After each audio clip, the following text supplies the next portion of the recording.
आखिर कब तक जाति के नाम पर मासूमों की बलि दी जाएगी? आखिर भारत का कानून दलितों की रक्षा करने में इतना नाकाम साबित क्यों हो रहा है?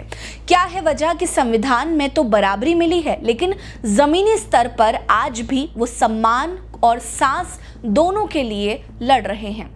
नमस्कार, मेरा नाम है रीटा। आज की इस वीडियो में मैं आपको 24 घंटों में दलितों के साथ होने वाली उन घटनाओं के बारे में बताऊंगी जो भारत के अनेकों राज्यों में घटित हुई और सुर्खियां भी बन गई, जो उस भयावह सच का पर्दाफाश कर रहा है जहां दलित आज भी बराबरी से ज्यादा जिंदा रहने के लिए ही संघर्ष कर रहे हैं। वीडियो पसंद आएगी तो जरूर लाइक करिएगा, शेयर करना मत भूलिएगा। चलिए शुरू करते हैं।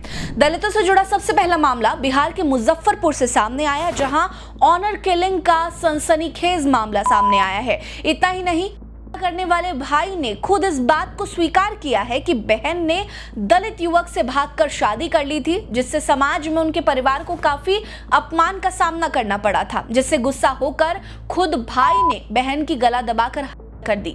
यह मामला मुजफ्फरपुर से सिवाई पिट्टी थाना क्षेत्र का है। पुलिस ने बताया कि मृतका सुजाता कुमारी घसौत गांव में अपने मामा के यहां रहकर पढ़ती थी। यहीं उसका अफेयर दलित जाति से आने वाले एक गौरी शंकर कुमार के साथ चल रहा था और 18 जनवरी 2026 को दोनों घर से भाग गए थे।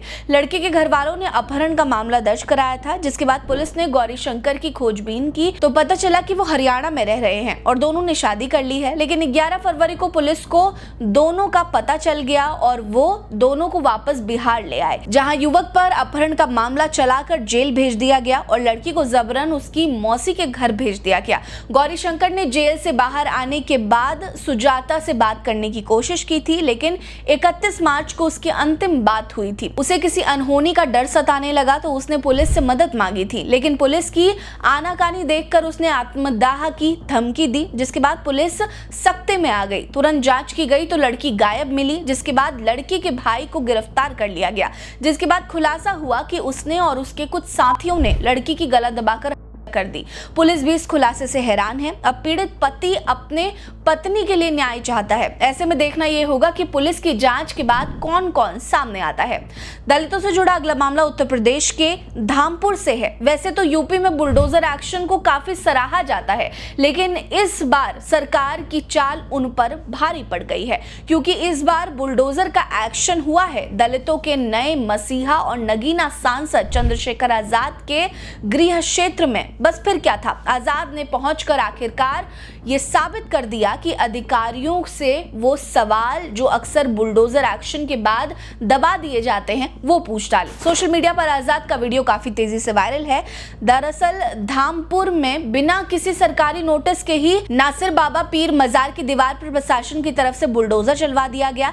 यहाँ तक कि जनप्रतिनिधि ने सीओ और तहसीलदार को फोन किया तो उन लोगों ने फोन काट दिया, जिसके बाद आजाद खुद धामपुर पहुंच गए और बता दिया कि एक सांसद की ताकत क्या होती है। आजाद ने न केवल पीड़ितों की गुहार सुनी, बल्कि सीओ और तहसीलदार की जमकर क्लास भी लगाई। उन्होंने साफ कहा कि अब किसी अफसर की गुंडागर्दी नहीं चलेगी। जनता के हक और सम्मान से खिलवाड़ करने वाले अधिकारियों को हर हाल में जवाबदेही देनी होगी। आजाद का ये गुस्सा बता रहा है कि पीड़ितों के साथ अन्याय नहीं होगा, चाहे वो दलित हो, पिछड़े हो या फिर अल्पसंख्यक ही क्यों ना हो। जो आजाद से मदद मांगेगा, आजाद खुद उनके लिए खड़े रहेंगे। उन्होंने गरजते हुए कहा कि न्याय जरूर होगा, किसी की मनमानी नहीं चलेगी। आजाद का खुद धामपुर आकर पीड़ितों के लिए लड़ना बता रहा है कि वाकई में उनकी सरकार में पुलिस की चाल भी बदल जाएगी। अब देखना यह होगा कि 2027 के विधानसभा चुनावों के परिणाम क्या होते हैं। इस वक्त तो आजाद के एक्शन से जनता काफी खुश नजर आ रही है। दलितों से जुड़ा अगला मामला आंध्र प्रदेश के विजयवाड़ा से है, जहां एक पुलिस वाले ने एक दलित युवक को इतना ज्यादा प्रताड़ित कर दिया कि उसने करने जैसे संगीन कदम उठा लिया। सोशल मीडिया पर एक वीडियो तेजी से वायरल है, जिसमें विजयवाड़ा के आंध्र मदिगा आरक्षण पोराटा समिति यानी कि MRPS के अध्यक्ष पेरुपोगु वेंकटेश्वर राव के बेटे क्रांति कुमार ने साफ तौर पर कहा कि उनका कसूर केवल इतना ही है कि वो मदिगा समुदाय में पैदा हुआ है, इसलिए कृष्णा लंका पुलिस स्टेशन के सर्कल इंस्पेक्टर नागराजू जैसे लोग उन्हें प्रताड़ित कर रहे हैं। उन्होंने ये भी खुलासा किया कि पिछले 3 महीने से CI उन्हें निशाना बना रहा था, उनके साथ मारपीट कर रहा था, जातिगत भेदभाव किया जा रहा था। ये वीडियो 21 मई को ही रिकॉर्ड कर ली गई थी, लेकिन वायरल 18 जून को हुई है। वहीं वीडियो में साफ देखा जा सकता है कि मृतक ने कोई जहरीली चीज भी खाई है।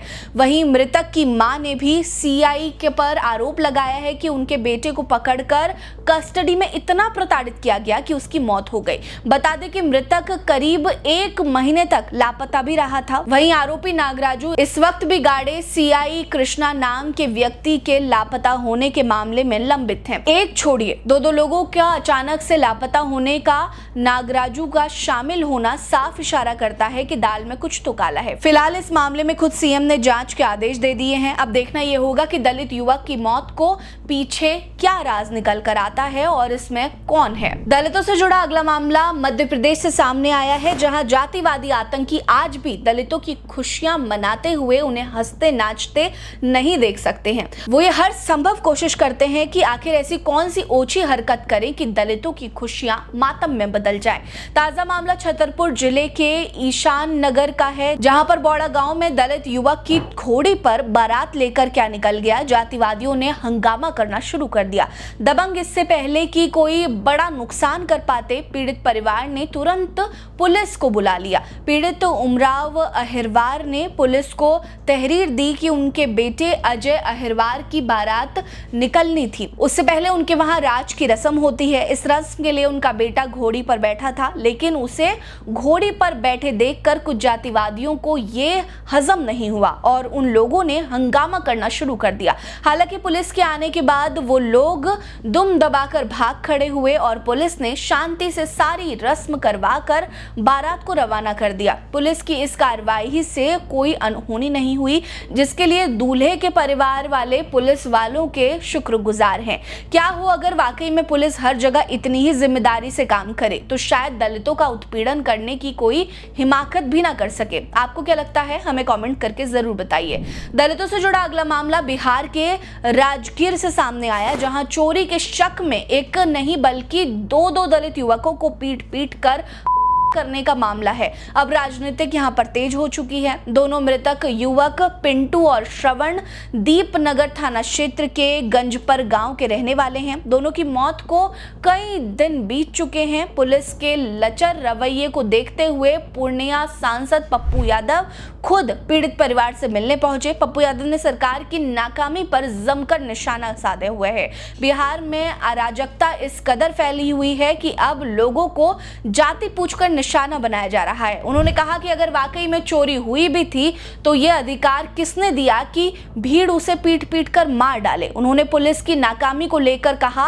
कि इस हत्या में 15 लोग शामिल थे, लेकिन केवल 4 लोगों को ही गिरफ्तार कर लिया गया है। पुलिस अपनी जिम्मेदारी से पल्ला झाड़ रही है। कानून व्यवस्था पूरी तरह से ध्वस्त हो चुकी है और गुंडा राज फिर से कायम हो चुका है। वहीं इस मुद्दे पर दलित नेता अमर आजाद पासवान ने भी न्याय में हो रहा देरी को लेकर 23 जून 2026 को सुबह 11 बजे बिहार के शरीफ के श्रम कल्याण मैदान से समाहरणालय तक न्याय आक्रोश मार्च निकालने का ऐलान किया है। तो वहीं पप्पू यादव ने भी चेतावनी दी है कि अगर पीड़ित परिवार को सही न्याय नहीं दिया गया तो वो बड़ा आंदोलन करेंगे। अब देखना यह होगा कि जितनी तेजी से इस मामले में राजनीति हुई है, क्या पीड़ित परिवार को न्याय भी उतनी ही तेजी से मिलेगा। दलितों से जुड़ी इन खबरों पर आपकी क्या राय है, हमें कमेंट करके जरूर बताइएगा। हमारे साथ बने रहिए। नमस्कार।